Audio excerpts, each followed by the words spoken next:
Hey everybody, this is Tracy here with another edition of A View from Tracy's Point, and today we are doing our Queen Sugar recap chat, and we're talking about season 4, episode 3, which was titled Where My Body Stops or Begins.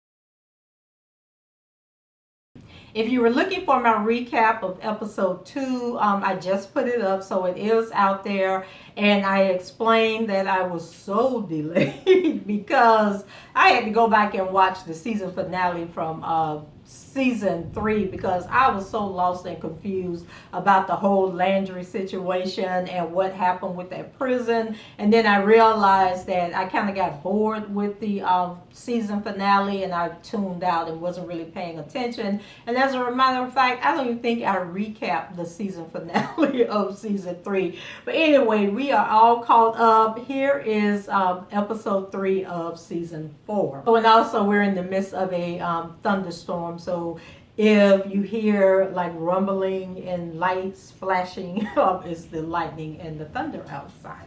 So the episode begins with Aunt Vi, and she's getting ready to start her day, and she's feeling very emotional after reading Nova's book. Okay, so she's angry and probably want to strangle Nova the next time that she sees her. So her and Hollywood arrive at the diner, and Hollywood must have went in the back, and Aunt Vi was in the front, getting stuff ready for the day when she heard somebody come in. So you guys remember when episode 2 went off, it was revealed that this stranger that was traveling towards St. Joe was actually Aunt Vi's ex-husband, Jimmy Dale. And if you've been following Queen Sugar since the beginning, you know that Aunt Vi and Jimmy Dale had a very violent and abusive relationship, and Ernest kicked his behind and sent him packing, and I think he moved down to Florida or somewhere. Jimmy Dale might be here in St. Pete with me, I don't know.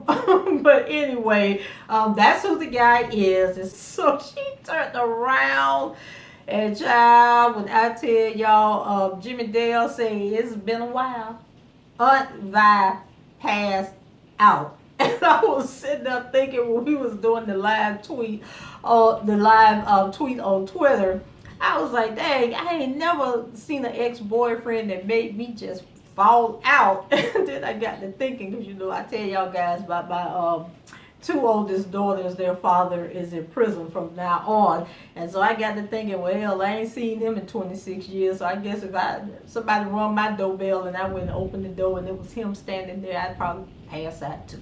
So Hollywood shows up, and he runs over and he's like, what is wrong with you? What's going on? So I'm looking around looking for Jimmy Dale, but Jimmy Dale wasn't there and Hollywood wasn't saying nothing. So I guess she thought she had an hallucination that maybe Jimmy Dale really was not there. So child of Hollywood, she said, take me home. So Hollywood takes her home. And so then Hollywood notices that Aunt Vi, is still not feeling well. And of course he's worried and concerned because y'all know he loved himself some Aunt Vi. So she finally breaks down and tells him that Jimmy Dale was at the diner. So Hollywood was like, what? And so he was like, at our diner?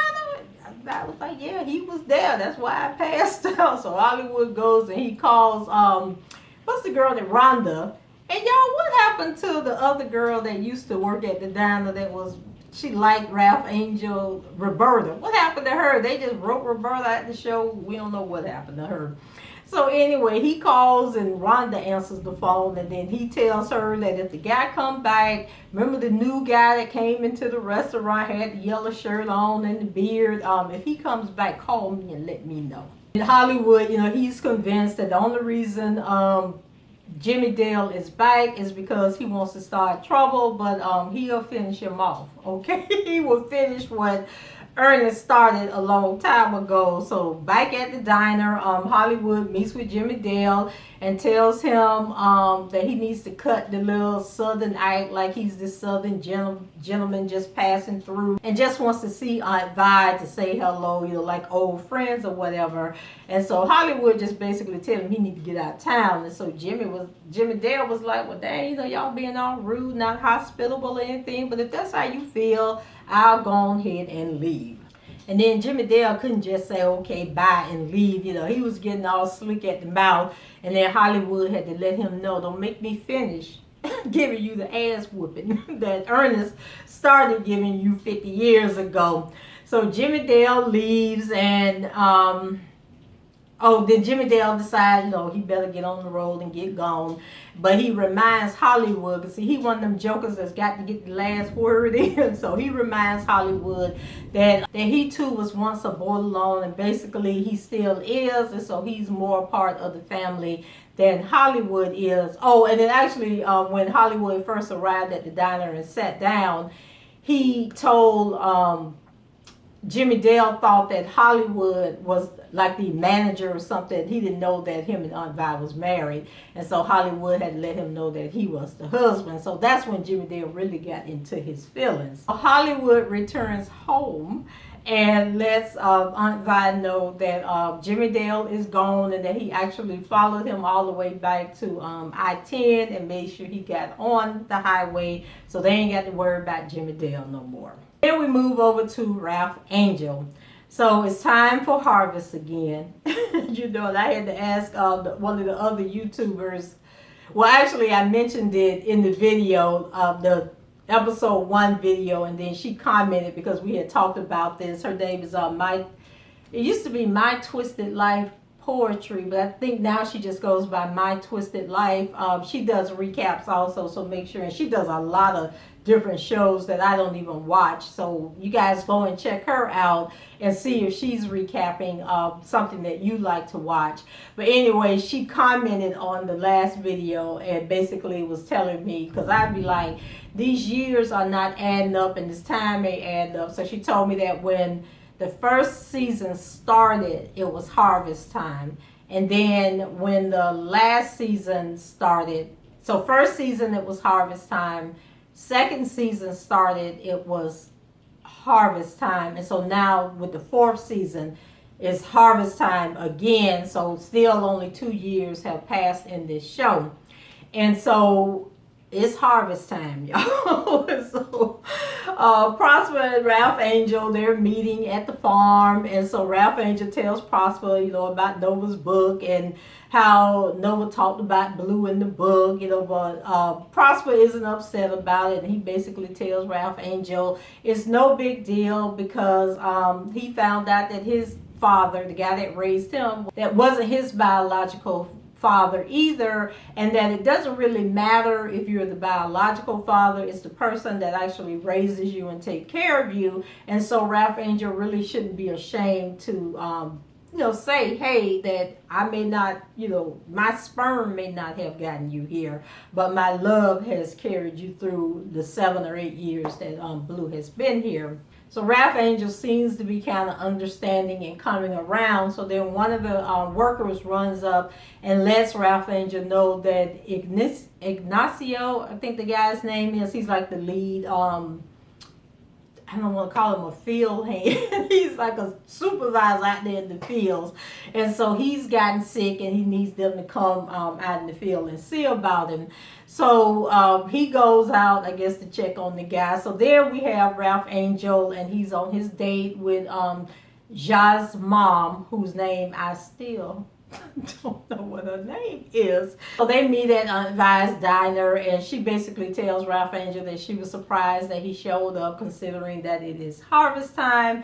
But Ralph Angel was being all goo-goo-eyed and let her know he can take a break. Okay, he wanted him some of her, all right, so he would do whatever. So after then also at the date, she told Ralph Angel. No, so when they were at the mall, I think she told Ralph Angel that she was a public defender, and so Ralph Angel kind of was taken aback.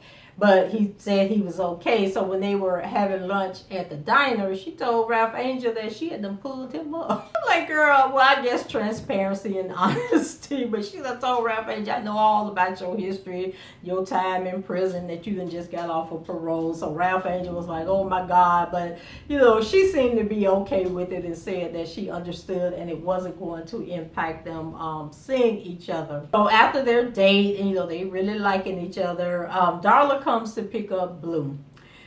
So at this point, Ralph Angel has to tell Darla about Nova's book and what. So he told her about her telling in the book that Blue wasn't his son.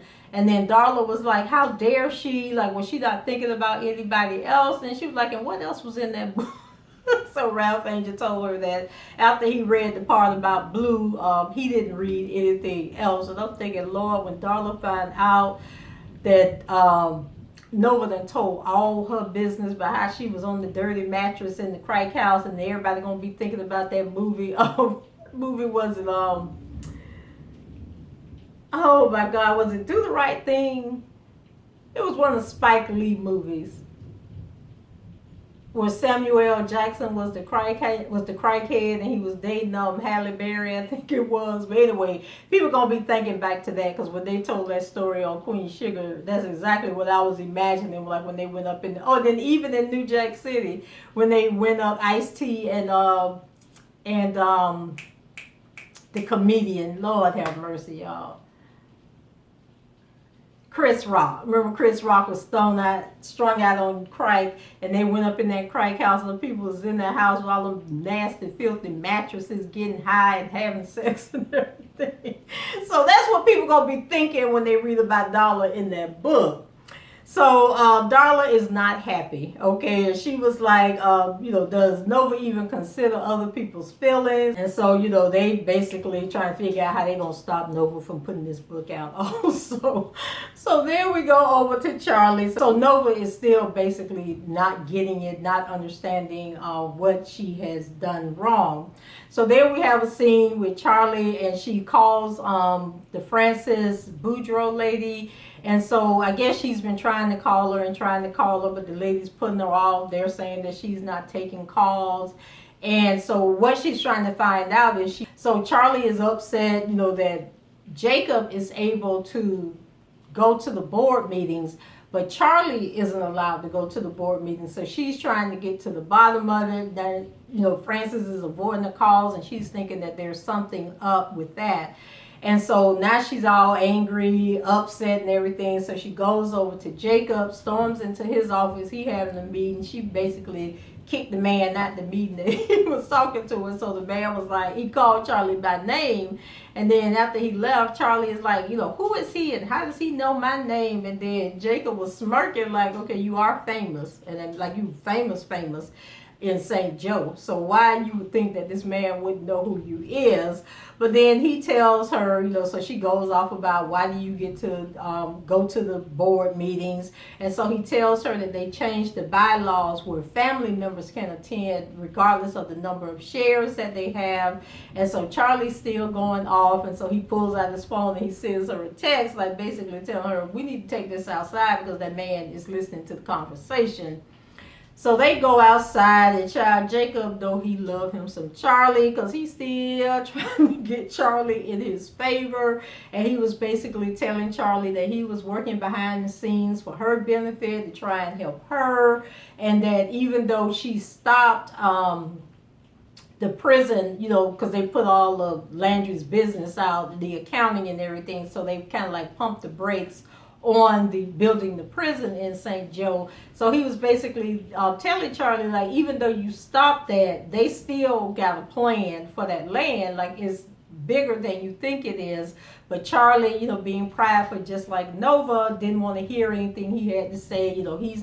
She can't trust him. She can't trust any of them. So Charley, you got to trust somebody. And Jacob, I think, is really spitting with you, so you might want to trust Jacob. So he basically was telling her that there's things going on that, she can't be privy to.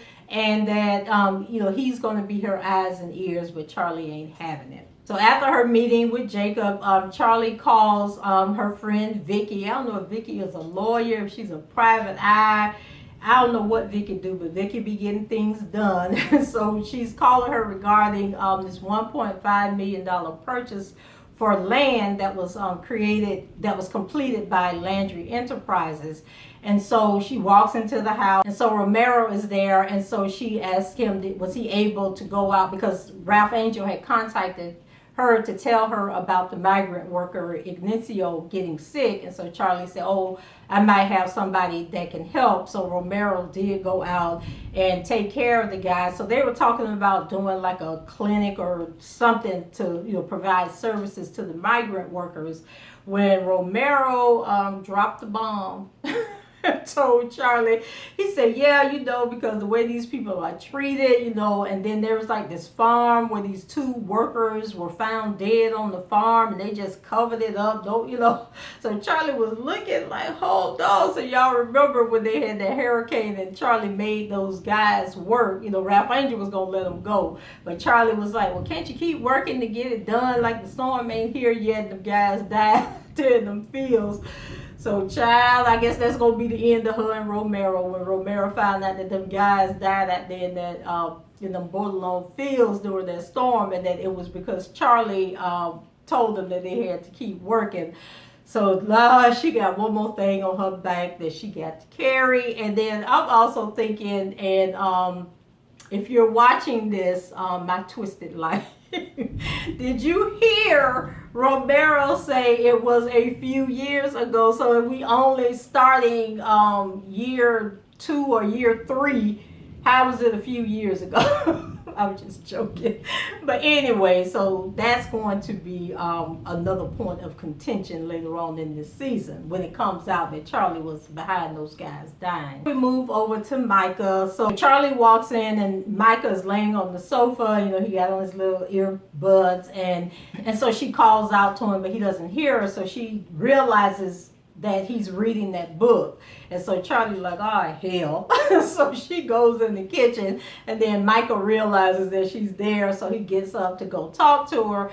And so he bring up about that Molina lady and how she paid that lady off. And then Charley basically tells him that that wasn't how she wanted him to find out about it. And so he was like, I just don't understand you at times. Like, who are you, woman, that you would...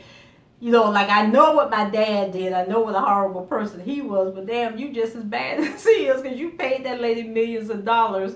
And so Charley basically was telling him that she did it to protect him and to protect them, so that they could, move on with their life and not be destroyed by this scandal. So overall, Micah says that Nova has his back, and saying that the book she's written, that he trusts what's in the book because it was written by somebody that he trusts, and he trusts Nova.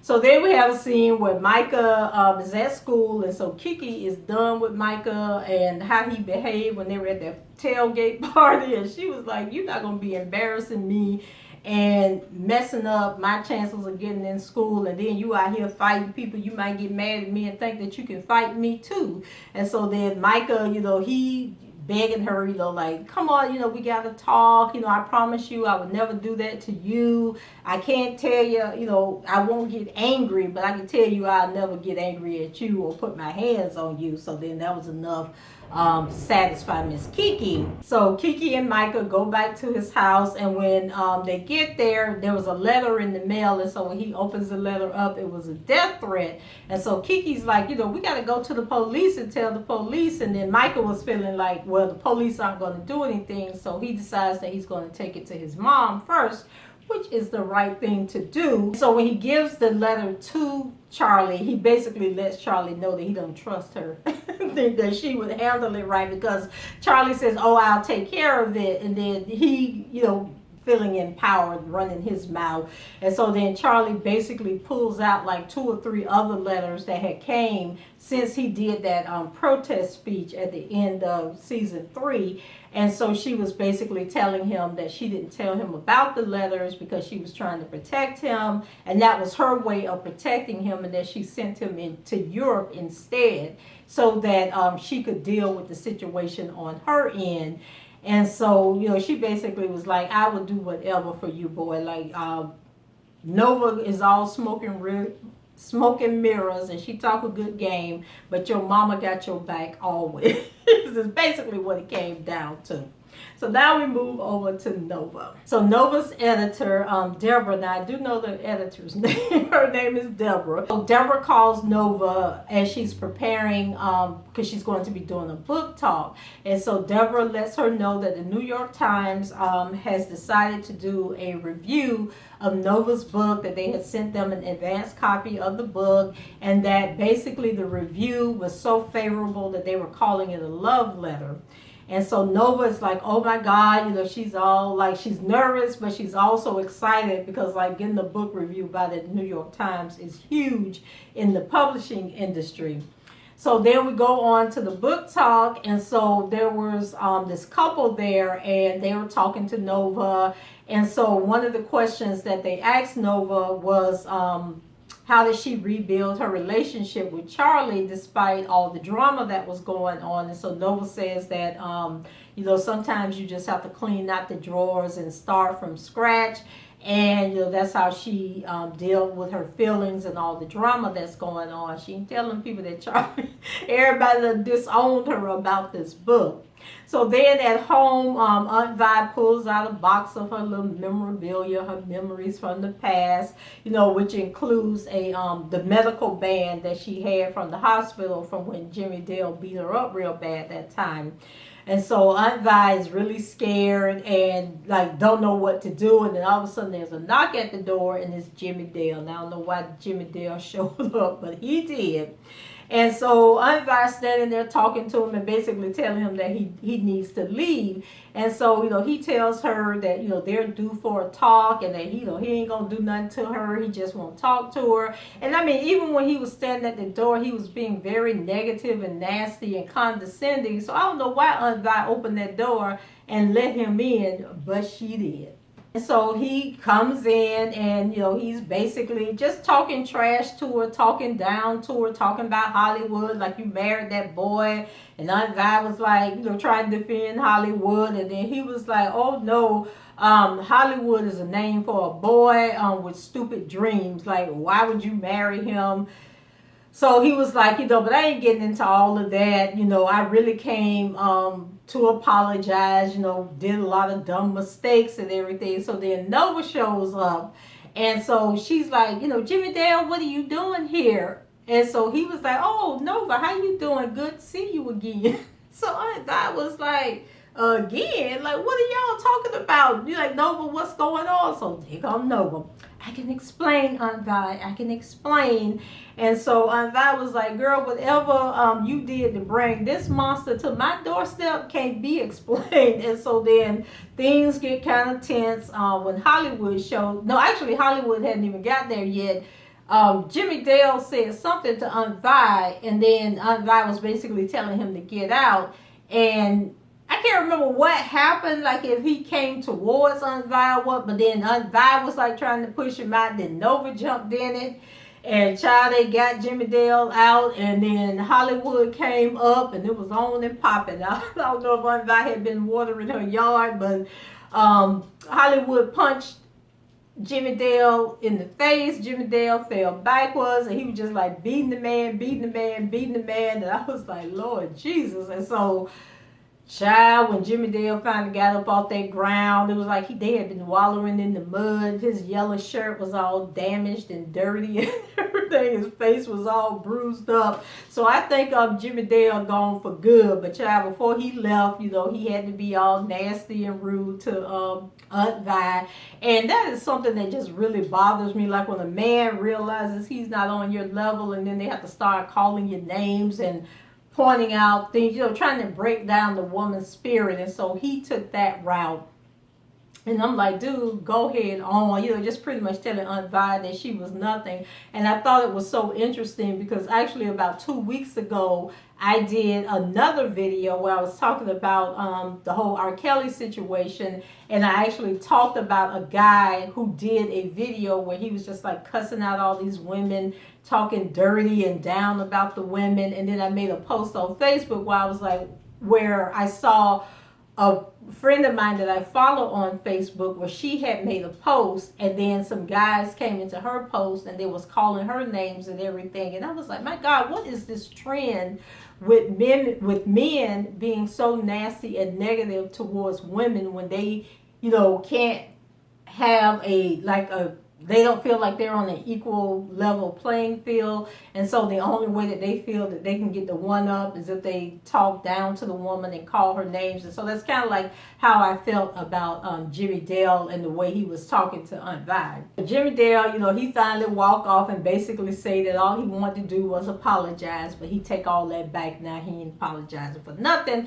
And so then he rolled on, and I know in the IMBD page it says that he was only going to be on 2 episodes, so I don't know if that was because he had been on 2 episodes or if he's coming back, or if that's the last that we've seen of Jimmy Dale. So after he leaves, Nova reveals to Aunt Vi in Hollywood that she had spoke to Jimmy Dale to see if he could redeem himself. But after speaking to him, she realized that that was a mistake and that there was no redemption. So Aunt Vi tells Nova that Ernest would be disappointed in her, and she doesn't even want to speak to her again anytime soon. And she says, you have done some things in your day, child, but this your daddy would be ashamed of, and your mother would do what I am about to do. And so she tells Nova to get out, and that, she's like, I don't want to see you again, and even if 10 years pass, it won't be long enough. And she tells Nova don't ever darken her doorsteps, and when she died, don't even bring flowers to her grave and disturb her peace. And so this was the last time that Aunt Vi said she ever wanted to see Nova board alone in her house. And so the episode ended with Nova walking out the house, and she looked so sad and pitiful. I mean, like she was dragging, okay? She reminded me of in the movie Love and Basketball. Remember when Sanaa Lathan and Omar Epps was playing at the end,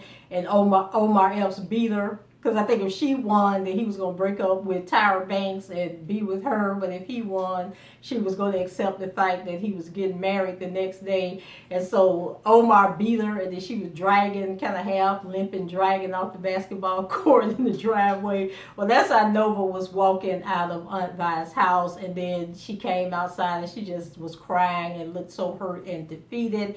And that was pretty much how it ended. So guys, what did you think about episode 3? Leave your comments below, rate the video, and subscribe to the channel if you haven't done so already. And until the next time, I shall talk to you guys later. Bye-bye.